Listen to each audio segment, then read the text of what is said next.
Impossible d'être passé à côté l'année dernière, la DJI Osmo Pocket 3 a fait un carton sur les réseaux sociaux. Elle est petite, discrète et offre une super qualité d'image, bref, elle a tout pour plaire. Mais ce qui la rend vraiment impressionnante, c'est son mode Active Track. La caméra reconnaît un visage et le suit automatiquement. C'est comme si vous aviez un caméraman qui vous suit tout le temps en fait. Et c'est cette fonctionnalité qui m'a donné l'idée pour un petit projet que j'ai appelé Caméra Traqueuse.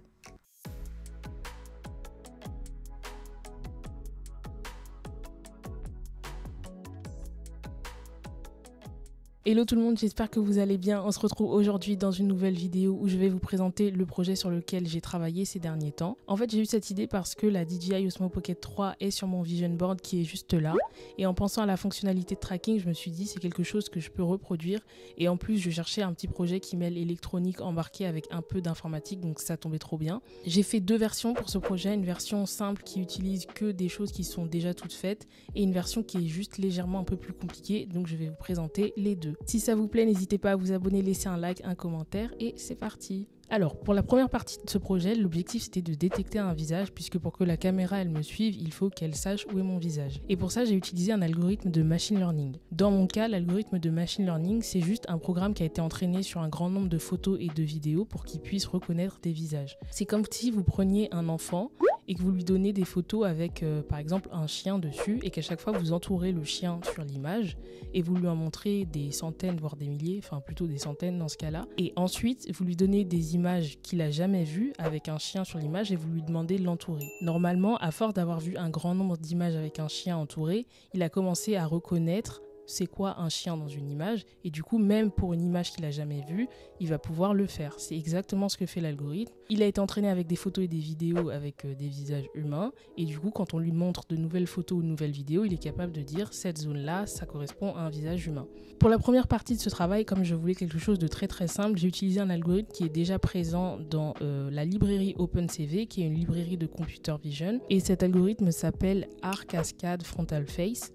Donc j'ai juste utilisé, je crois, une ou deux lignes de commande qui permettent de charger cet algorithme-là et ensuite on peut l'utiliser très simplement. La seule chose à rajouter, c'est juste un bout de code pour faire en sorte que la zone qui est reconnue comme étant un visage soit entourée d'un carré, juste pour que ce soit plus visuel. Pour la deuxième version de ce programme, en fait, il y a quelques mois de ça, j'avais commencé à travailler sur un projet dont l'objectif était de reconnaître la forme d'un visage. Dire si une personne elle a un visage carré, rond, ovale ou je sais pas, triangulaire, et ensuite peut-être lui recommander par exemple une coiffure ou une paire de lunettes qui mettent en valeur les traits de son visage. Pour ça, j'avais utilisé un autre algorithme de machine learning que j'ai réutilisé pour ce projet-là. C'est un algorithme qui s'appelle Shape Predictor 80 Face Landmarks. En utilisant cet algorithme, au lieu d'avoir juste un rectangle autour de la zone qui correspond à mon visage, j'aurais précisément les contours de mon visage. Je crois qu'il y a même le contour des yeux. Dans mon cas, j'ai seulement utilisé le contour du visage parce que ça ne servait à rien d'avoir plus de détails, mais dans le cas où vous avez besoin, vous pouvez même avoir le contour des yeux par exemple. Si vous voulez en savoir un peu plus sur cet algorithme, j'ai mis un article en barre d'infos qui explique comment l'algorithme a été entraîné. Il a été entraîné sur un grand nombre d'images et sur chacune des images a été placé les points qui correspondent aux points auxquels on s'intéresse. Donc on donne toutes ces images à l'algorithme, il apprend à reconnaître où est-ce qu'il doit placer les points et du coup quand on lui donne une nouvelle image, il est capable de les placer tout seul. Donc maintenant qu'on arrive à traquer un visage, l'objectif c'est de lier les mouvements de ma caméra aux mouvements de mon visage. Pour lier les mouvements de mon visage à la caméra, j'ai dû créer une petite maquette avec du carton et un servomoteur. Le carton c'était juste pour créer un support pour ma webcam parce que comme elle est assez imposante par rapport au servomoteur, il fallait que je crée un support pour pouvoir poser la caméra dessus. Le servomoteur il vient d'un petit kit d'électronique que j'avais acheté quand j'étais encore en école. Donc j'ai coupé quelques bouts de carton, je les ai collés les uns sur les autres pour créer le support et ensuite j'ai fait un trou pour y placer le servomoteur. J'ai mis ma caméra sur le tout et ensuite j'ai fait des tests pour vérifier que tout fonctionnait correctement.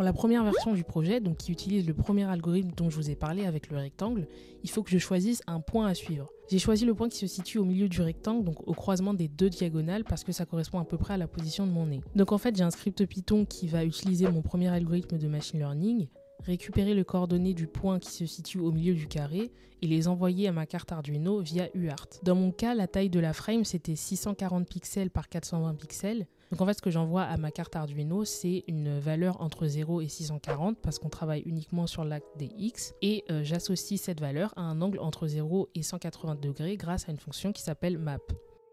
Sur la droite, vous voyez la caméra qui bouge en même temps que moi et sur mon moniteur, vous voyez ce que voit la webcam.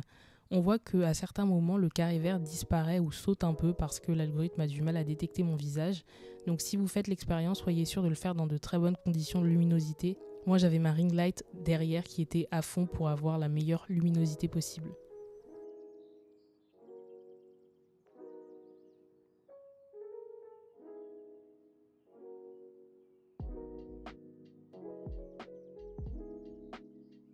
Les difficultés que j'ai rencontrées pour cette partie, c'est juste parce qu'en fait, au départ, je travaillais sur mon Mac, donc avec la carte Arduino branchée sur mon Mac. Sauf que sur un Mac, il n'y a pas de port USB et du coup, j'utilisais un adaptateur, ce qui fait que quand je faisais la connexion UART entre mon Arduino et mon ordinateur pour envoyer les infos, ça passait pas du tout et ça frisait la caméra en fait. Donc du coup, j'arrivais pas à travailler. Quand j'ai enfin compris que c'était ça le problème, je suis passé sur mon ordi qui a des ports USB et du coup, il n'y avait plus de problème de freeze.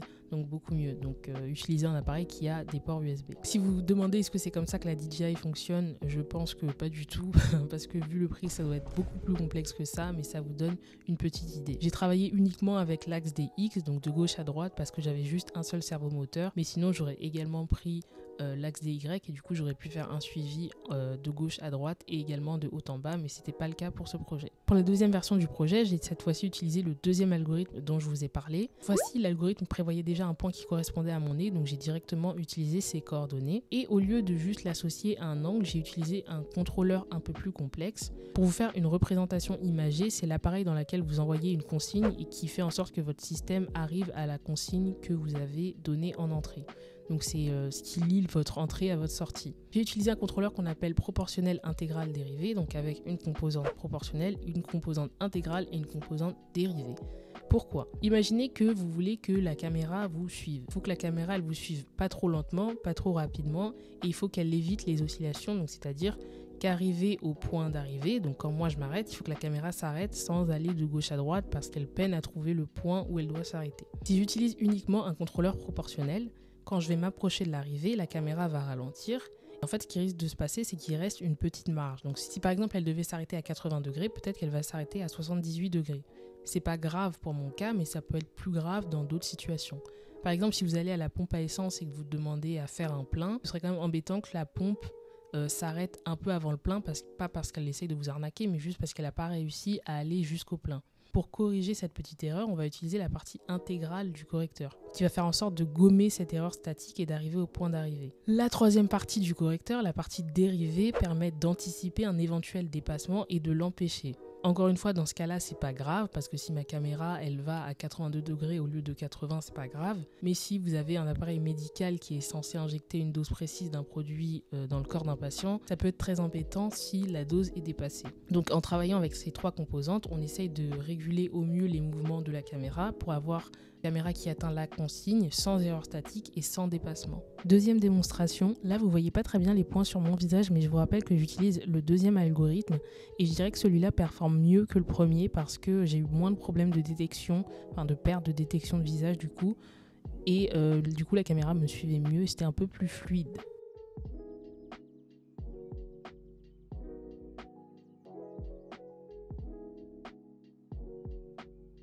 C'est complètement overkill pour ce projet parce que en vrai, si la caméra dépasse un peu l'angle que j'ai demandé ou qu'elle est un peu en dessous, c'est pas grave. Mais c'est juste que j'avais envie de faire un truc compliqué, donc j'ai fait ça. Mais c'est pas nécessaire dans le cas de ce projet. En plus de ça, j'ai pas noté d'amélioration significative par rapport à l'utilisation de la première version. Donc c'est juste sympa pour savoir comment ça fonctionne, mais ça n'a pas de grand intérêt dans le cas de ce projet. Donc voilà pour ce projet, la conclusion c'est acheter une DJI c'est mieux. Non je rigole. En vrai c'était sympa juste pour savoir comment ça fonctionne et ça me donnait une petite idée. C'était juste un petit projet sympa sur lequel j'ai apprécié travailler. À quoi ça pourrait servir? On pourrait imaginer que si votre caméra est fixée sur un système comme ça en permanence, elle puisse vous suivre pendant une réunion Teams par exemple. Je crois même qu'il existe des supports de téléphone qui intègrent déjà des technologies comme ça et qui font que par exemple si vous regardez une série et que vous êtes amené à bouger parce que vous êtes en train de faire une tâche ménagère ou autre, ou que vous devez aller chercher quelque chose, votre téléphone il va tourner en même temps que vous et du coup vous aurez toujours l'écran bien en face de vous. Comme d'habitude, le code de ce projet est en barre d'infos sur mon GitHub. Voilà, c'était tout pour moi sur ce projet. J'espère que ça vous a plu. Si c'est le cas, n'hésitez pas à laisser un like, un commentaire et à vous abonner. Et moi, je vous dis à la prochaine.